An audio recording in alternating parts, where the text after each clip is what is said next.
Manisha academy channel में आप लोगों का बहुत बहुत स्वागत है। तो DU हिंदी एंट्रेंस का पेपर 2021 का है। ये 2021 का ये पेपर है हिंदी का। तो इसको हम देखते हैं। इसमें कुछ क्वेश्चन ऐसे हैं जो अभी हम पिछला वीडियो 1-2 डाले हैं, उससे डायरेक्ट क्वेश्चन आपको मिल जाएगा देखने को। तो चलिए स्टार्ट करेंगे। 100 क्वेश्चन है इसमें। पहला क्वेश्चन है, हिंदी साहित्य ऐतिहासिक में आदिकाल का नामकरण आदिकाल किसने रखा है। तो हम इसको डिस्कस किए थे बहुत अच्छे से कि आदिकाल का नामकरण कौन किए हैं। तो ये किए हैं हजारी प्रसाद द्विवेदी। ऑप्शन नंबर 3 सही होगा। अगला क्वेश्चन है, सरहपाद को हिंदी का प्रथम कवि किसने माना है। तो ये भी क्वेश्चन हम क्लास में डिस्कस किए थे कि सरहपाद, जिसको सरहपा भी कहा जाता है, कि हिंदी का सर्वप्रथम कवि कौन माने हैं, किसने इनको माना है। तो इसमें ऑप्शन सही हो जाएगा राहुल संकृत्यायन। तो ये ऑप्शन हमारा बी सही है। अगला क्वेश्चन है, देखिए 2 क्वेश्चन ये डायरेक्ट जो डिस्कस हुआ था क्लास में वो पूछा गया है। तो ये देख सकते हैं कि कोई भी एग्ज़ाम होगा जो हिंदी, जहाँ भी हिंदी के क्वेश्चन सब्जेक्ट के कराए जाएंगे, वहाँ पे ऐसे जो भी हम पिछले वीडियो में कराए हैं या आगे भी पूरा सिलेबस कवर करेंगे, वहाँ पे आपको सारे क्वेश्चन मिलेंगे। एक भी क्वेश्चन बाहर से नहीं आने वाला है। आगे देखते हैं, देसिल बना सब जन मिठ्या ते तय सन जपयो अवहट्ठा। यह काव्य पंक्ति किसकी है। तो इसको अभी हम पढ़ाए नहीं हैं। तो ये काव्य पंक्ति है किसकी, विद्यापति जी की। किसकी है, विद्यापति की काव्य पंक्ति है ये, कि देसिल बना सब जग मिठ्या तैसन जपो अवहट्ठा। ये विद्यापति का है। आगे है, संदेश रासक किसकी रचना है। अभी आगे क्लास में हम इसको भी पढ़ाएंगे, ये पढ़ाया नहीं गया है। तो संदेश रासक जो है रचना किसकी है ये बताना है हमको। तो ये रचना है अब्दुल रहमान की रचना है। आगे है, पुरानी हिंदी को प्राकृताभास हिंदी या अपभ्रंश किसने कहा है। तो आपको याद होगा पिछले वीडियो में हम जो क्लास लिए थे आदिकालीन कुछ रचनाओं से संबंधित, तो उसमें मैंने ये बताया था कि पुरानी हिंदी को प्राकृताभास शब्द को मैंने यूज किया था और अच्छे से समझाया था कि ये किसका जो है अर्थ है। तो अपभ्रंश किसने कहा है ये पूछा गया है। तो यहाँ पे जो कहे हैं किसके द्वारा कहा गया है, तो ये कहा गया है आचार्य रामचंद्र शुक्ल द्वारा कहा गया है कि प्राकृताभास हिंदी अपभ्रंश किसने कहा है। तो ये कहे हैं किसने कहा है, तो ये कहे हैं आचार्य रामचंद्र शुक्ल द्वारा। देखिए यहीं से 3 क्वेश्चन स्टार्टिंग में ही आपको हमारे वीडियो से मिल गया है। और आगे भी अगर सारे चैप्टर जब कवर किए जाएंगे तो आपको एक भी क्वेश्चन कहीं से पढ़ने की आवश्यकता नहीं होगी। सारे हमारे चैनल पे आपको सारे हमारे वीडियो जितने भी पढ़ेंगे उससे आपका काम हो जाएगा। किसी भी एग्ज़ाम में, चाहे TGT हो हिंदी, चाहे PGT हो, चाहे नेट JRF हो, चाहे किसी भी MA का एंट्रेंस एग्ज़ाम हो, सारी चीज़ों को कवर करेगा, क्योंकि यहीं से क्वेश्चन सारे पुटअप किए जाते हैं। अगला जो क्वेश्चन है, ये क्वेश्चन है कि किस रासो ग्रंथ आल्हा खंड के नाम से भी जाना जाता है। तो पूछ रहे हैं कि किस रासो ग्रंथ को आल्हा खंड के नाम से भी जाना जाता है। तो ये जाना जाता है, यहाँ पे है परमाल रासो। तो ये भी हम क्लास में करा चुके हैं कि परमाल आल्हा खंड को और किस नाम से जाना जाता है। तो ये है परमाल रासो। आगे क्वेश्चन है, आदिकालीन हिंदी काव्य में इनमें से किस प्रवृत्ति का सर्वथा अभाव है। तो यहाँ पे जो पूछ रहे हैं कि आदिकालीन हिंदी काव्य में जो है किस प्रवृत्ति का सर्वथा मतलब हमेशा अभाव रहा है आदिकालीन रचनाओं में। तो भक्ति का तो है, श्रृंगार का भी है, प्रकृति का भी चित्रण किया गया है, लेकिन राष्ट्रीय चेतना का अभाव है। आदिकालीन जितनी काव्य की रचनाएं हैं उसमें आपको राष्ट्रीय चेतना कहीं भी दिखाई नहीं देगी, जबकि उसमें भक्ति, श्रृंगार और प्रकृति के चित्रण का बखूबी वर्णन किया गया है।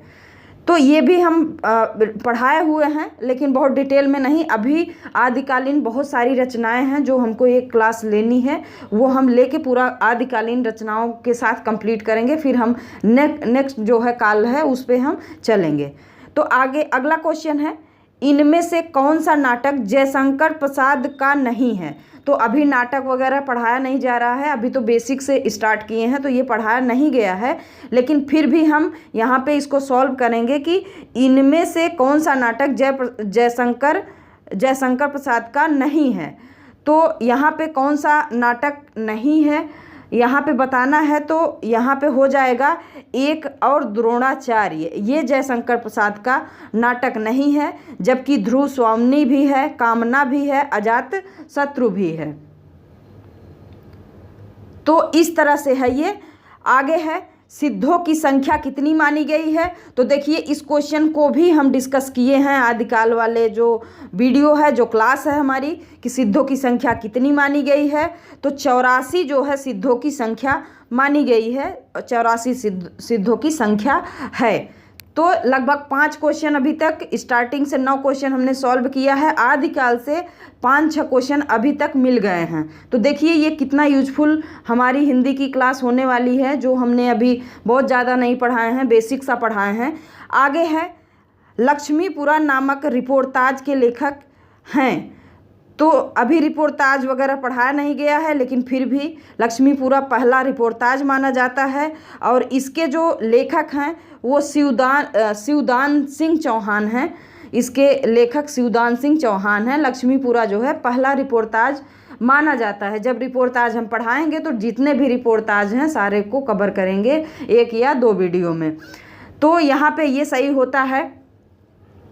आगे है, इनमें से किस नाटक में महानगरी मध्यवर्गीय जीवन की विडंबना को प्रस्तुत किया गया है। तो ये भी नहीं पढ़ाया गया है, इसको भी लेकिन हम सॉल्व कर लेते हैं। जानते रहें कि कम से कम महानगरी मध्यवर्गीय जो जीवन है उसमें जीवन की विडंबना को प्रस्तुत किसमें किया गया है, कौन सा नाटक वो है। तो ये है आधे अधूरे नाटक में मध्यवर्गीय जीवन की विडंबना को बताया गया है। अगला है, इतवार द ला लिटरेत्यूर एंदुई ए हिंदुस्तानी हिंदी साहित्य इतिहास के लेखक कौन हैं। तो ये हो जाएंगे गार्दा दत्तासी। यह ऑप्शन हमारा पहला सही है। अभी इस पे हम नहीं आए हैं, इसको ये बेसिक ही है, लेकिन अभी क्लासेस उतने अच्छे से आदिकालीन पूरी पढ़ाई नहीं गई हैं। तो ये भी पढ़ाया जाएगा आपको, जो भी क्लासेस आगे लगने वाली हैं हिंदी की। आपको एकदम निश्चिंत रहना है। हिंदी अगर यहाँ पे आप पढ़ेंगे तो आपको कहीं भी हिंदी पढ़ने की ज़रूरत नहीं होगी। एक एक क्वेश्चन आपके एग्ज़ाम हॉल में ऐसे लगेंगे कि आपको सब कुछ आता है। ऐसा कोई क्वेश्चन नहीं है जो नहीं आता है, और आप सॉल्व कर सकते हैं। और एग्ज़ाम हॉल के बाहर निकलेंगे तो आपको लगेगा कि हमने पेपर को फोड़ के आए हैं। मतलब पेपर पे हमारा पूरी तरह से कमांड है। तैयारी इसी स्तर पे की जाती है कि जितना हम पढ़ें उसमें से हमारे सारे क्वेश्चन एग्ज़ाम में मिलें। ऐसा नहीं है कि हम बेतरतीबी से पढ़ते जा रहे हैं और एग्ज़ाम में बैठ रहे हैं तो हमको लग रहा है कि सारे क्वेश्चन नए आ रहे हैं। हिंदी में कुछ ऐसा नहीं है। हिंदी में आप थोड़ा सा भी अगर पकड़ बना लेते हैं तो आपको सारे क्वेश्चन वही मिलेंगे जो आप तैयारी के दौरान तैयारी किए रहेंगे, कंटेंट पढ़े रहेंगे, या जो भी क्वेश्चन सॉल्व किए रहेंगे वही बार बार हर एग्ज़ाम में पूछा जाता है। बस उसके शब्दों को इधर उधर बदल के क्वेश्चन बनाए जाते हैं। बाकी जो पूछता है वो उसी स्तर पे पूछता है, उसी डीप स्तर पे पूछा जाता है। एक बार तैयारी करने पे कोई दिक्कत नहीं होती है। तो चलिए अगले क्वेश्चन पे चलते हैं। इनमें से किस आदिकालीन रचना को आचार्य रामचंद्र शुक्ल ने वीरगाथात्मक नहीं माना है। तो क्या है जो इसको भी अभी आदिकाल का ही ये है, क्योंकि हमारा अभी क्लास आदिकालीन पूरी ख़त्म नहीं हुई है, जिसकी अभी बहुत सारी रचनाएं बाकी हैं। तो उससे ये क्वेश्चन था और इसमें ऑप्शन हमारे सही हो जाएंगे। बिसलदेव रासो को जो है आचार्य रामचंद्र शुक्ल ने वीरगाथात्मक नहीं माना है। हम्मीर रासो को भी माना है, जयचंद्र प्रकाश को भी माना है, विजयपाल रासो को भी माना है, लेकिन बीसल देव रासो को रामचंद्र शुक्ल द्वारा ये वीर गाथात्मक नहीं माना गया है। आगे क्वेश्चन है कि बादल की मृत्यु, तो ये बादल की मृत्यु एकांकी के रचनाकार कौन है? तो बादल की मृत्यु एकांकी है, इसके रचनाकार कौन है? तो ये हैं रचनाकार, इसके हो जाएंगे राम कुमार वर्मा। आगे ये पढ़ाया जाएगा, जब एकांकी पढ़ाएंगे, रिपोर्टाज पढ़ाएंगे, इंटरव्यू जिसको साक्षात्कार कहते हैं उसको पढ़ाएंगे, जब नाटक पढ़ाएंगे, उपन्यास पढ़ाएंगे, कहानी पढ़ाएंगे, तो सारी चीज़ों क्लियर होंगी। जितनी भी चीज़ें हैं, चाहे वो कहानी के अंतर्गत कितनी कहानियां हैं, कितने कहानी में कितने राइटर हैं, किसके द्वारा क्या क्या लिखा गया है, नाटक है, नाटक में कौन कौन से नाटककार हैं, उनके द्वारा कितने नाटक लिखे गए हैं, कौन कौन से ऐसे नाटक हैं जो कि बार बार एग्जाम में पूछे जाते हैं, जिसको हमको बार बार पढ़ने की ज़रूरत होती, सारे कुछ को यहाँ पे कवर कराया जाएगा। आप निश्चिंत होकर यहाँ पे पढ़ सकते हैं। ये पेपर मैं इसलिए रखी हूँ आज के लिए, देखने के लिए कि जो भी अभी हम बहुत ज़्यादा क्लासेस नहीं लिए हैं हिंदी स्टार्टिंग से, जो भी आदिकालीन है या इससे पहले जो भी हम थोड़ा सा साहित्य के बारे में, साहित्य के इतिहास के बारे में पढ़ाए हैं, तो 1 ही 2 3 क्लास लगी है। लेकिन उससे देखिए इसी पेपर में, जबकि डीयू का जो एंट्रेंस एग्ज़ाम होता है हिंदी का, काफ़ी उसका स्टैंडर्ड होता है, तो अपने आप में, तो ये इसमें देखिए, इसमें लगातार क्वेश्चन आपको दिख रहे हैं, जो भी क्लासेस अभी 2-3 क्लासेस हम लिए हैं। तो आने वाले जो समय होगा, मैं यूजीसी नेट की भी पेपर लेके आऊँगी, इसी तरह से सॉल्व करेंगे। और भी जो एग्ज़ाम होते हैं, चाहे वो टीजीटी के हों, पीजीटी के हों, आपको सारे दिखाए जाएंगे कि कैसे कैसे।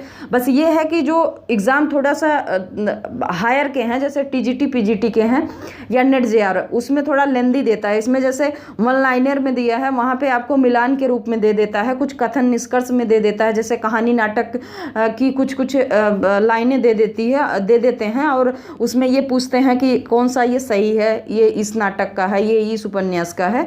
तो क्वेश्चन का जो टाइप आप है ये बढ़ाते हैं, लेकिन आप अगर पढ़े रहेंगे तो वो आप अच्छे से कर सकते हैं, क्योंकि आपको नॉलेज रहेगा, तो कैसा भी क्वेश्चन आए, चाहे कितना भी लंबा बनाए, आप अच्छे से उसको टैकल कर पाएंगे।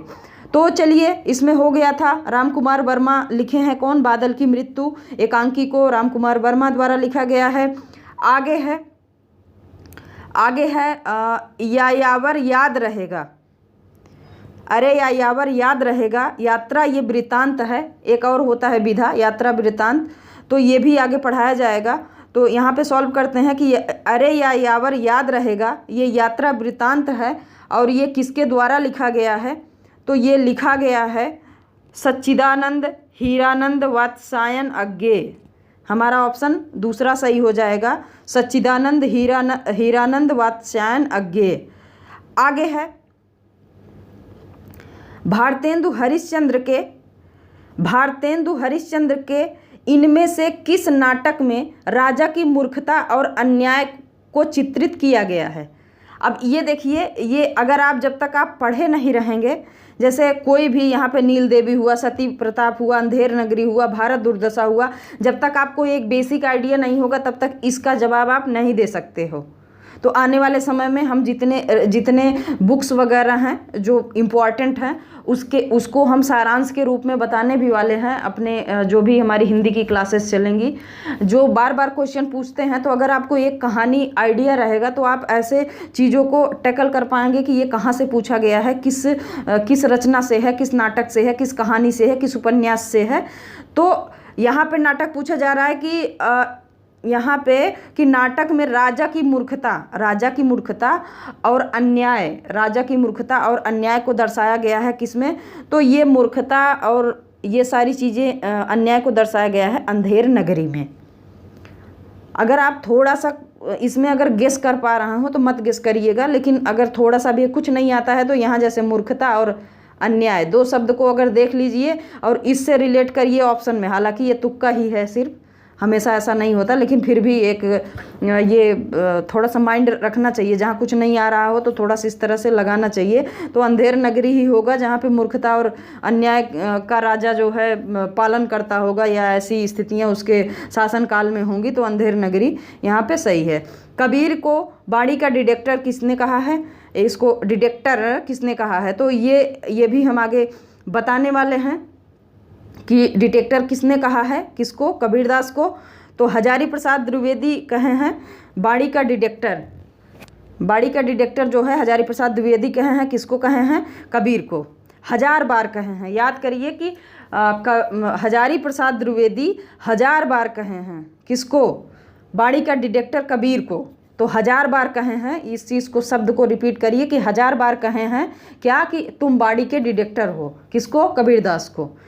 आगे जो हमारा क्वेश्चन है, भक्ति काल को लोक जागरण काल की संज्ञा किसने दी है? तो भक्ति काल को लोक जागरण काल की संज्ञा देने वाले जो हैं वो हैं रामविलास शर्मा हैं। ये भक्ति काल को लोक जागरण काल की संज्ञा दिए हैं, लोक जागरण काल कहे हैं किसको? भक्ति काल को। आगे है तू मोहि देखे हो तो ही देखो प्रीत परस्पर होई, तू मोहि देखे तो ही न देखो यही मति बुद्धि सब खोई। यह काव्य पंक्तियों की किस कवि की है? तो यह काव्य पंक्तियाँ किस कवि की हैं? कि तू मोहि देखे हो तो ही देखो प्रीत परस्पर होई, तू मोहि देखो तो ही न देखो यही मति बुद्धि सब खोई। तो ये किसकी पंक्ति है? इसको बताना है। ये पंक्ति है रैदास की। किसकी पंक्ति है? रैदास की। हरड़े बाणी किसकी रचना है? तो हरड़े बाणी किसकी रचना है? हरड़े बाणी किसकी रचना है? कौन लिखे हैं ये? किसके द्वारा लिखा गया है ये? तो ये लिखा गया है दादू दयाल द्वारा। तो ये थोड़ा अटपटा नाम है, दादू दयाल हरड़े बाणी। तो इसको को रिलेट करके याद कर सकते हैं। आगे है किस आलोचक ने पद्मावत को हिंदी में अपने ढंग की अकेली ट्रेजेडी कृति कहा है? किस आलोचक ने पद्मावत, जो एक मलिक मोहम्मद जायसी द्वारा लिखी गई है पद्मावत, उसको जो है अपने ढंग की अकेली ट्रेजिक कृति, घटना पे आधारित कृति किसने कहा है? तो ये किसके द्वारा कहा गया है? तो इसको आप लोग बताइए कि कौन कहे हैं? विजय देव नारायण शाही, इनके द्वारा कहा गया है कि ये जो है एक ट्रेजिक कृति है। आगे है अनुराग बांसुरी किसकी है? तो ये हो जाएगा नूर मोहम्मद की। अनुराग बांसुरी नूर मोहम्मद की, पहला ऑप्शन सही है। इसको याद करिए कि अनुराग बांसुरी नूर मोहम्मद, अनुराग बांसुरी नूर मोहम्मद, याद हो जाएगा। इसमें से किसने तुलसीदास को कलिकाल का वाल्मीकि कहा है? कलिकाल का वाल्मीकि किसने कहा है? तुलसीदास को किसने कलिकाल का वाल्मीकि कहा है? तो ये कहे हैं नाभादास ने तुलसीदास को कलिकाल का वाल्मीकि कहा है। नाभादास ने तुलसीदास को कलिकाल का वाल्मीकि कहा है। किसने कहा है? नाभादास। किसको कहा है? तुलसीदास को। क्या कहा है? कालिदास का वाल्मीकि कहा है। अगला क्वेश्चन है दुर्बल को न सताइए जाकी मोटी हाय, यह कवि किस कवि की पंक्ति है? तो ये मेरे ख्याल से सबको पता है किस कवि की पंक्ति है। ये किस कवि की पंक्ति है? ये सबको पता है कि दुर्बल को न सताइए जाकी मोटी हाय लगभग हर लोगों के जुबान पे होती है। जब कोई ऐसी अनैतिक कृत्य देखते हैं, कोई किसी गरीब को सताते हुए देखते हैं, तो ये कहे हैं कौन? कबीरदास जी कहे हैं। कबीरदास जी कहे हैं कि दुर्बल को न सताइए जाकी मोटी है। आगे है जिस प्रकार रामचरित्र का गान करने वाले भक्ति कवियों में गोस्वामी तुलसीदास का स्थान सर्वश्रेष्ठ है, उसी प्रकार कृष्ण चरित्र का गान करने वाले भक्त कवियों में महात्मा सूरदास जी का। तो ये एक पंक्ति है और ये किसी के द्वारा कही गई है। ये पूछ रहे हैं कि ये किस आलोचक की जो है कथन है, किस पंक्ति का मतलब कथन ही है कि ये वक्तव्य कौन बोला है कि जिस प्रकार रामचरितमानस गान करने वाले भक्त कवियों में गोस्वामी तुलसीदास जी का सर्वश्रेष्ठ स्थान है, उसी प्रकार कृष्ण चरित्र का गान करने वाले भक्त कवियों में महात्मा सूरदास जी का है। तो यहाँ पे सही हो जाएगा रामचंद्र शुक्ल। याद रखिएगा, अगर कोई कुछ भी आलोचक का बहुत रेयरेस्ट में होगा कि कुछ कुछ लोगों का नाम होगा, लेकिन सबसे बड़े आलोचक ये खुद ही हैं। कौन? रामचंद्र शुक्ल। तो ये आलोचक हैं, इसलिए अगर ना भी क्वेश्चन आ रहा हो जहाँ पे निगेटिव मार्किंग ना हो तो आप एक गेस लगा सकते हो कि अगर आलोचनाएं सबसे ज़्यादा कोई किया है तो ये रामचंद्र शुक्ल द्वारा ही की गई हैं। तो आलोचना के संदर्भित अगर कोई क्वेश्चन बन रहा है, अगर आपको नहीं आ रहा है, हालांकि और भी आलोचक हैं लेकिन सबसे ज़्यादा हर जगह यही आलोचना करते हुए दिखते हैं, तो इनको ध्यान रखिएगा कि रामचंद्र शुक्ल। अगला क्वेश्चन है कि रास पंचाध्यायी किसकी रचना है? रास पंचाध्यायी जो है किसकी रचना है?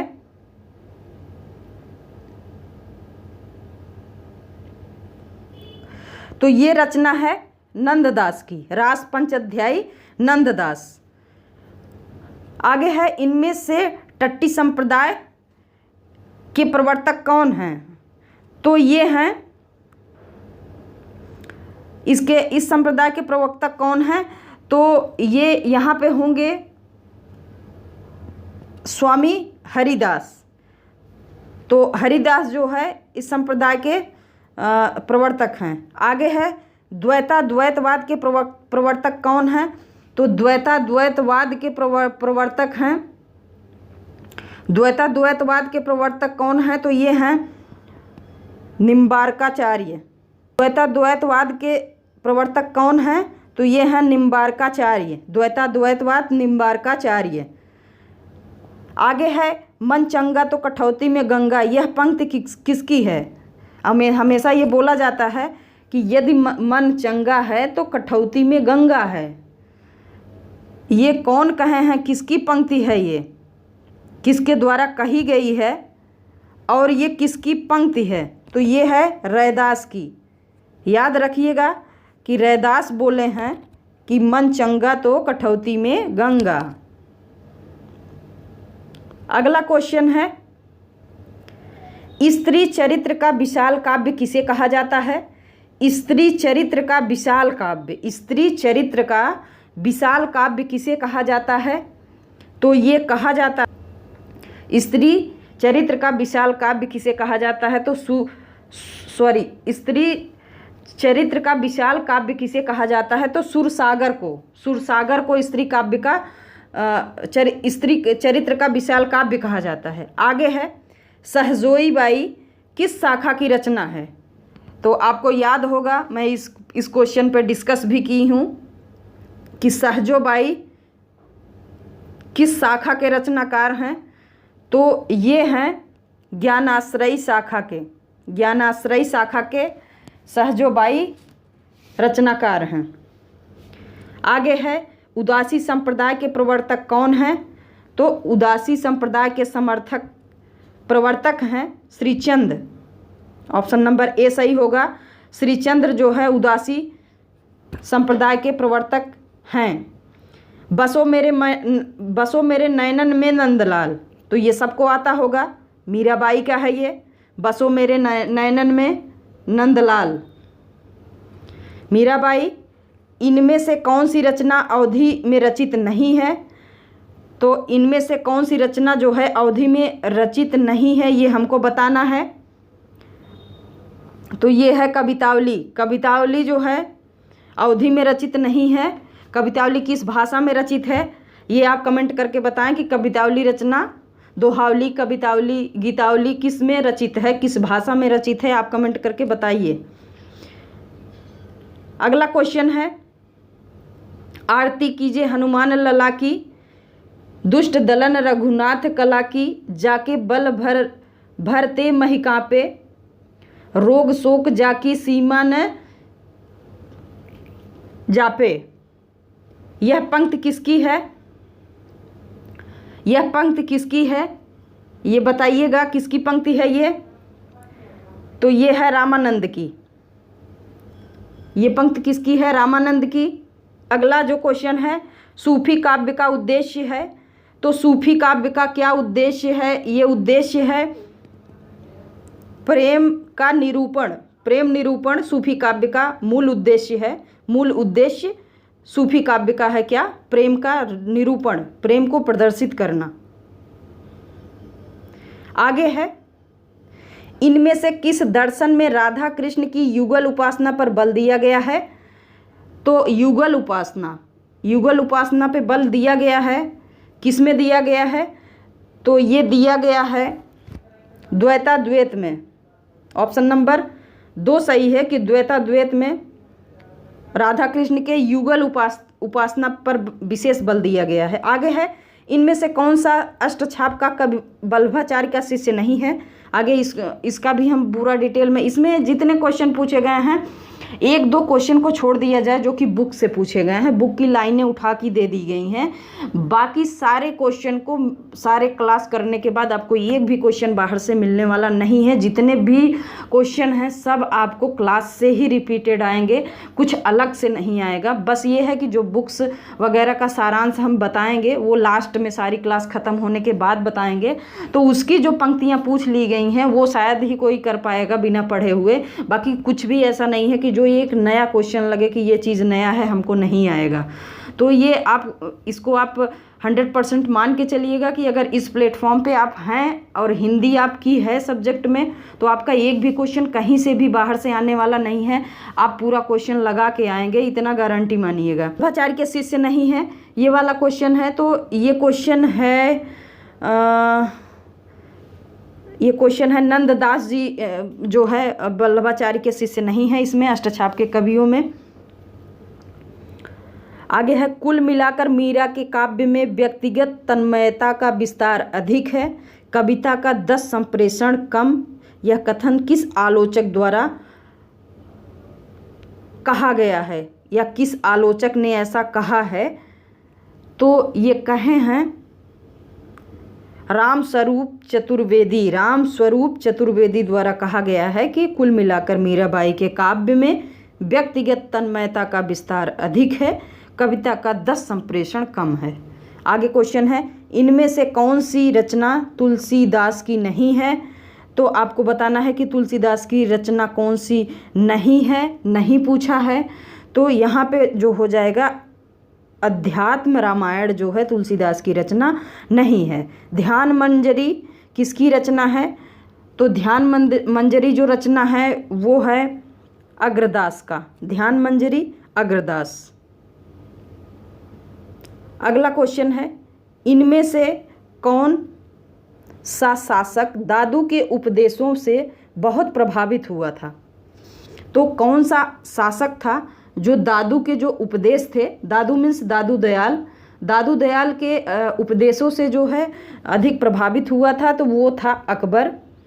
आगे क्वेश्चन है, निर्गुण संत कवियों में सर्वाधिक शास्त्रज्ञ एवं सुशिक्षित संत थे। इनका कहने का मतलब जो शास्त्र का बहुत ज्ञान रखते थे और साथ ही बहुत अधिक शिक्षित थे, तो वो कौन थे? यहाँ पे पूछा जा रहा है कि कौन थे। तो यहाँ पे सुंदरदास थे। सुंदरदास बहुत ज्ञानी व्यक्ति थे उस समय के, अपने समाज में अपने समय में सबसे ज्ञानी और सबसे शास्त्रज्ञ जो है व्यक्ति थे। आगे है, विशिष्टाद्वैतवाद के संबंध में कौन सा कथन असत्य है, मतलब सही नहीं है? तो सही नहीं है, यहाँ पे सही हो जाएगा जगत मिथ्या है। जो विशिष्टाद्वैतवाद का संबंध है, विशिष्टाद्वैतवाद में माना गया कि जगत वास्तविक है, ये पहला ऑप्शन सही है। जगत शरीर है और ब्रह्मा शरीरी है, तो ये भी सही है। चौथा ऑप्शन है, ब्रह्मा जीव व जगत को धारण करता हुआ उसका नियमन करता है, तो ये भी सही है। लेकिन जगत मिथ्या है। जगत को विशिष्टाद्वैतवाद वास्तविक माना है, मिथ्या नहीं माना है। मिथ्या का मतलब होता है झूठ मानना। तो यहाँ पे ये ऑप्शन हमारा तीसरा गलत है और बाकी तीनों ऑप्शन सही हैं। आगे है, ब्रजभाषा हेतु ब्रजवास ही न अनुमानो। तो किस कवि की पंक्ति है ये? किस कवि की पंक्ति है ये बताना है। दास की पंक्ति है ये उनके द्वारा कहा गया है। ये गलत है सारे ऑप्शन चारों। अगला क्वेश्चन है,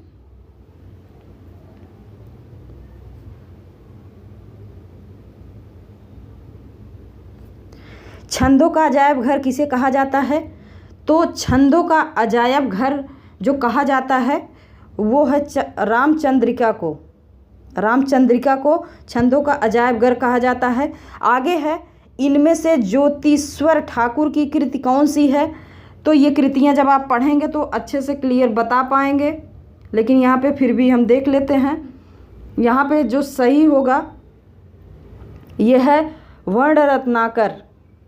ज्योतिश्वर ठाकुर की जो कृति है वो वर्ण रत्नाकर है। अगला क्वेश्चन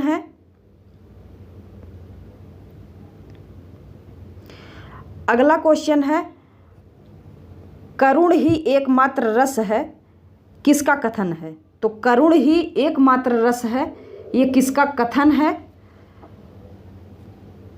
तो ये कथन सही हो जाएगा भवभूत का। करुण ही एकमात्र रस है, ये भवभूत द्वारा कहा गया है। अगला क्वेश्चन है, 11वें रस के रूप में भक्ति रस को प्रतिष्ठित करने वाले आचार्य हैं। तो 11वें रस, जो 11वां रस है उसको भक्ति रस के नाम से रखने वाले कौन हैं? तो यहाँ पे जो सही होगा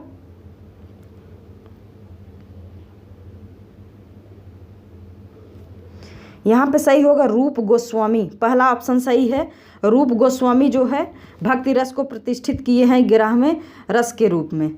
अगला है 50, और आज 85 क्वेश्चन करेंगे क्योंकि डिटेल करने में बहुत समय लग रहा है, वीडियो बहुत लंबी हो जाएगी। तो इसलिए जो लास्ट है वो कवि प्रिया मूल रूप से किस विषय की पुस्तक है?